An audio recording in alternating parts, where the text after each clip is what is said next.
To get strong bones, you need sun. You need to be having the whole salt and dark green leafy vegetables. And there is one food that's phenomenally high in calcium, and it's in with the other minerals, so it's in a good form, and that is sesame seed. And a great way to use sesame seed is as tahini. My kids used to love tahini and honey on toast. But what most people do, unfortunately, they take things that leach the calcium. So what are the leaches? What leaches calcium out of the body is high acid foods. So that's a high carbohydrate diet, high carb, high wheat, refined sugar, and caffeine. All your caffeine drinks, coffee, tea, Coke, all of those are calcium leaches. Hello and welcome back. I'm Barbara O'Neill, and today we're focusing on a key aspect of overall well-being, bone health. As we age, maintaining strong and healthy bones becomes increasingly important to prevent fractures and support mobility. Did you know that nearly 54 million Americans are affected by osteoporosis or low bone mass?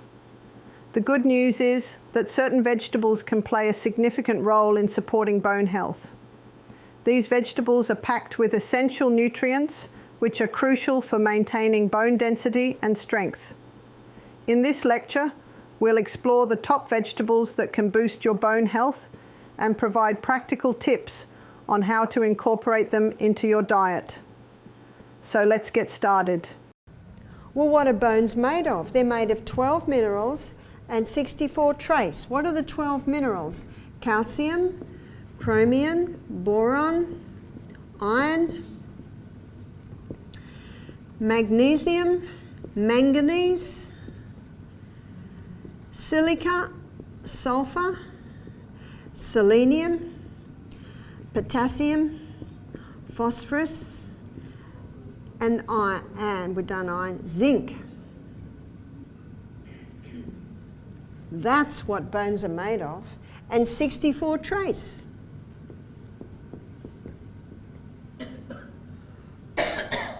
So what do bones need, students? Definitely not calcium supplements. That's another deception. And in the book, The Calcium Lie by Dr. Robert Thompson, he talks about the calcium lie, talks about the fat lie, talks about the cholesterol lie. Oh, and when we read the Bible and realize that that great dragon, that old deceiver, the devil and Satan, which has deceived the whole world. So, it's not rocket science really, is it? What do our bones need? That. So if you've got calcium supplements, the best thing you can do with them is put them in the bin. Do you call it a bin? In America they call it a trash can. I just want to be really clear here. Rubbish. Rubbish, yeah. In fact, in the book The Calcium Lie, Dr. Robert Thompson, he actually says that calcium supplements can deplete even more calcium out of your bones. The pharmaceutical companies, they make all these drugs, then they've got another section. Guess what's in another section? Vitamins and minerals. And there's not a big stockpile of vegetables out in the backyard that they're making them from. They're in a form that your body can't access. Yes? Yeah, it doesn't help. Calcium hardens cement, it does not harden bones. But what it can do is harden your tissues. It can build up on your arteries, it can actually contribute to calcium deposits in your kidneys, in your gall bladder, even build up on the eyes. So where do we get that from? Dr. Robert Thompson states that the clearest indicator of a creator God is seawater, because it's the exact same mineral balance and proportion as is found in the body. You think about it. We cry seawater, we sweat seawater, we urinate out seawater. Every cell in the body is bathed in seawater. That's why a salt-free diet is quite crazy, actually. So I've got some more good news. You don't have to drink seawater. Do you know it says in the sailor's manual that if they're shipwrecked and they sip little bits of water every day, it'll keep them alive for a long time. But if they don't drink any water for 3 days and get very dehydrated and drink a whole glass full of seawater, that can throw an imbalance and they can go quite mad. So we don't need to drink seawater. All we need to do is get the whole salt, Celtic salt or Himalayan salt, that has all of those minerals in it. Dr. Robert Thompson states that if you take a little crystal of salt in your mouth, give it a little chomp, drink your glass of water, you do that with every glass of water, that's 8 times a day. And what's a baked potato without salt? I'm asking you. Huh? And what's avocado and tomato on rye bread or spelt bread without salt? Our palate tells us we need salt. And in Matthew chapter 5 verse 13, the Bible says, "Ye are the salt of the earth. If the salt hath lost its savour, wherewith shall it be salted? It is henceforth good for nothing but to be cast out and trodden under foot of men."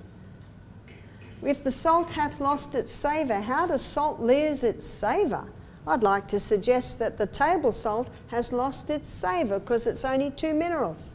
To truly support bone health, it's important to recognise that bones need more than just calcium. A balanced intake of various minerals is crucial. Magnesium and phosphorus, for example, play significant roles in bone formation and repair. Zinc is essential for bone mineralisation and immune function, which indirectly supports bone health. Minerals like boron and silicon are important for collagen production, which is the protein that gives bones their structure. Selenium and sulfur also help maintain bone strength by supporting antioxidants and connective tissues. Instead of just relying on calcium supplements, it's better to focus on a diet that includes a range of minerals. Foods like leafy greens, nuts, seeds, and whole grains are great sources. Sea vegetables and mineral-rich salts like Celtic or Himalayan salt can also provide a wide range of essential nutrients. Throw your calcium supplements out, and the money that you usually use to buy calcium supplements, buy the Celtic salt. There's another place you'll find these minerals, and that is dark green leafy vegetables. Dark green leafy vegetables are phenomenally high in these minerals. That's all you need to. That's what bones need. Bones need these minerals. Bones need sun. Make sure you get some sun every day. But don't go and lie in the sun just after you've had a shower and washed yourself with soap, because you've washed all the oils away and you won't get vitamin D. Once you've had a shower and washed your body with soap, you need to wait 2 hours at least before the oil is formed on your skin, and then you'll get the vitamin D. And once you've been in the sun, don't go and have a hot shower and wash yourself with soap, because it takes 2 hours for the vitamin D to be formed. You don't need a lot of sun to get vitamin D, but you need to have exposure to the sun. You can overdo the sun, but the problem today is most people are underdoing the sun. It's not the enemy in the sky. It'll only burn you if you overdo it. There's a bit of common sense required here, is that right? So, to get strong bones, you need sun. You need to be having the whole salt and dark green leafy vegetables. And there is one food that's phenomenally high in calcium, and it's in with the other minerals, so it's in a good form, and that is sesame seed. And a great way to use sesame seed is as tahini. My kids used to love tahini and honey on toast. And Also, we make dressings, tahini, lemon juice, crushed garlic, salt, something like that. Tomorrow, when the brain's had a sleep, I can probably give you the recipe. But hummus and baba ganoush, a lot of Lebanese dishes use tahini. Also, chickpeas are also a good source. So these are foods that will help boost calcium. And dried figs. Dried figs are quite high. But what most people do, unfortunately, they take things that leach the calcium. So what are the leaches? What leaches calcium out of the body is high acid foods. So that's a high carbohydrate diet, high carb, high wheat, refined sugar, and caffeine. All your caffeine drinks, coffee, tea, Coke, all of those are calcium leaches. Vegetables play a crucial role in supporting bone health due to their rich array of essential nutrients. Leafy greens such as spinach, kale, and Swiss chard are particularly beneficial. These vegetables are packed with vitamins and minerals that promote bone strength.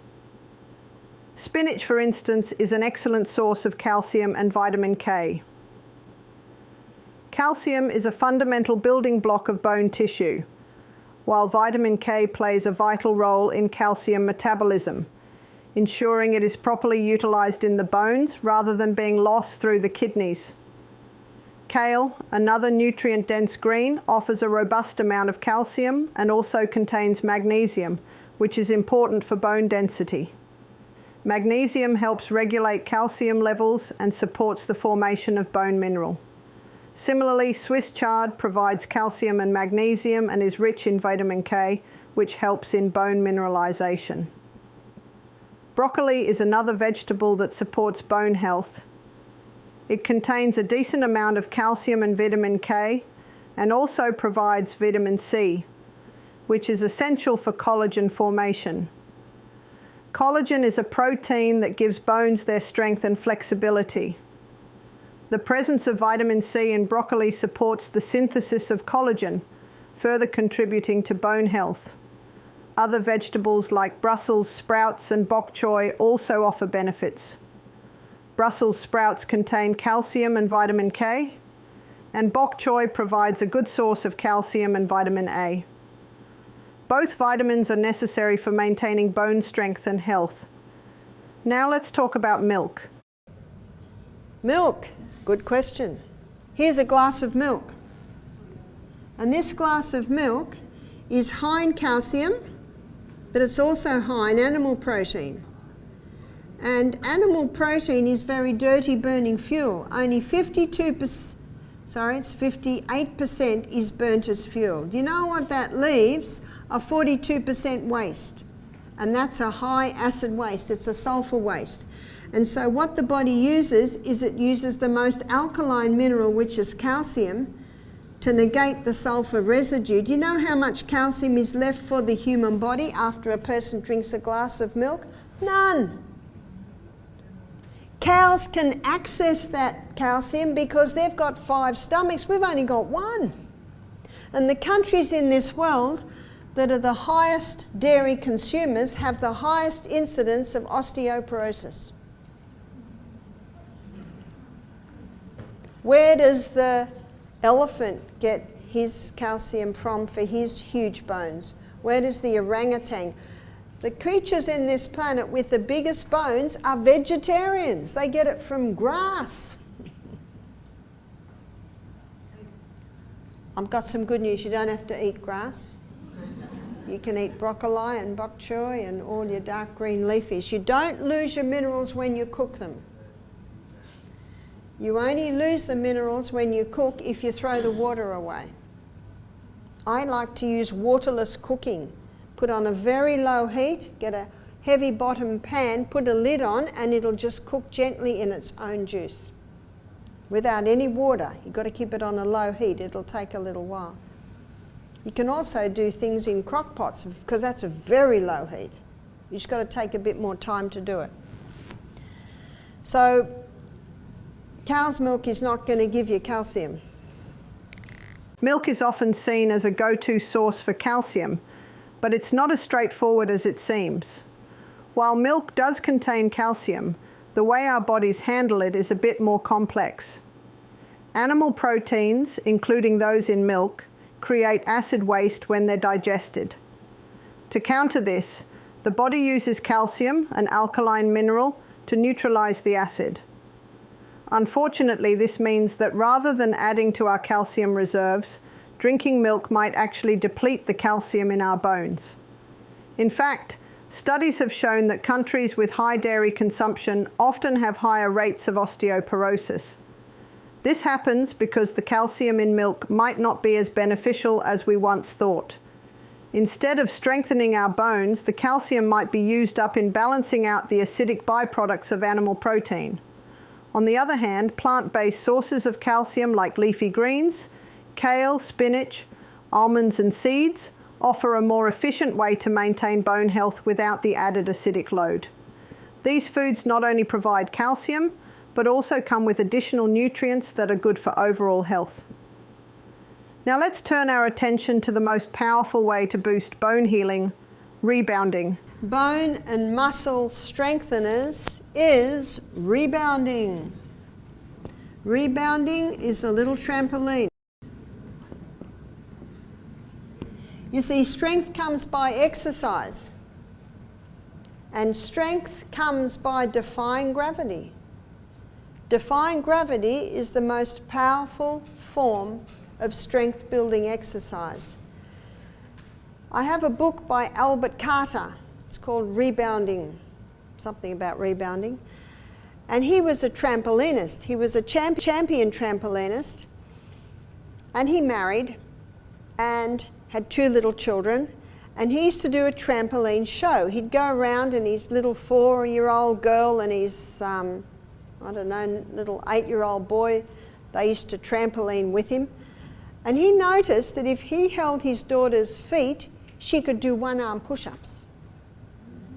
And his little boy at school, he would do 1,000 push-ups. No kid couldn't come near him. And he thought, why are my kids so strong? It was the rebounding, the constant trampolining.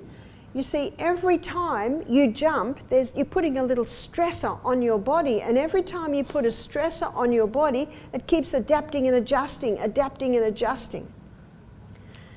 So he was intrigued as to why it was so powerful, and he came to NASA. And NASA, I think I mentioned the other day, NASA found that when their athletes came back from outer space, they'd lost so much muscle and bone strength because there's no gravity.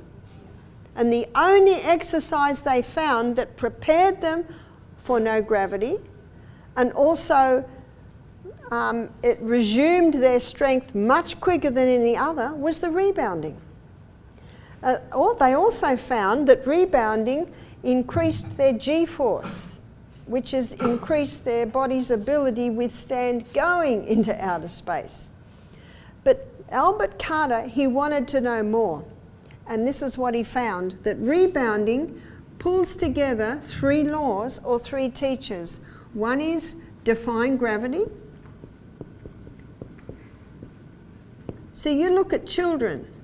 As soon as they are able, I was watching my little 6-week-old grandson, and he's constantly pulling his head up. And then you put him on the floor. What are they doing? Pushing up, and then they push up to the point where they can crawl. And then what do they want to do next? They want to walk. And then when they're in their cot, what are they doing? Jumping. And if you've got a rebounder in your house and children visit, where do you think they're going to go straight away? The rebounder. Rebounding on a mini trampoline can be a surprisingly effective way to support bone health. When you bounce on the trampoline, your body experiences a unique set of forces that benefit your bones. Firstly, rebounding provides mechanical loading. This means the repeated impact of jumping sends vibrations through your bones. These vibrations stimulate the bone-forming cells called osteoblasts, which help build new bone tissue and strengthen existing bones. This process can help increase bone density and reduce the risk of osteoporosis. Secondly, rebounding is a type of weight-bearing exercise. Unlike some low-impact activities, rebounding involves vertical and horizontal forces that challenge your bones in different ways. This multi-directional stress encourages your bones to become denser and more resilient. Another benefit of rebounding is improved balance and coordination. As you bounce, you engage various muscles and improve your proprioception, the body's ability to sense its position and movement. Better balance and coordination can reduce the risk of falls and fractures, which is especially important for people with weaker bones. Studies have shown that regular rebounding can help enhance bone mineral density and overall bone strength. It's a fun and effective way to support bone health and is suitable for various fitness levels. By adding rebounding to your exercise routine, you can enjoy a playful yet scientifically backed method for keeping your bones strong. Thank you for watching. I hope you found this information on bone health and the benefits of these vegetables helpful. Incorporating these nutrient-rich options into your diet can make a big difference in maintaining strong and healthy bones. If you enjoyed this video, please give it a thumbs up and subscribe for more tips on health and wellness. Feel free to share your thoughts or ask any questions in the comments below. I'd love to hear from you. Take care of your bones, stay healthy, and see you next time.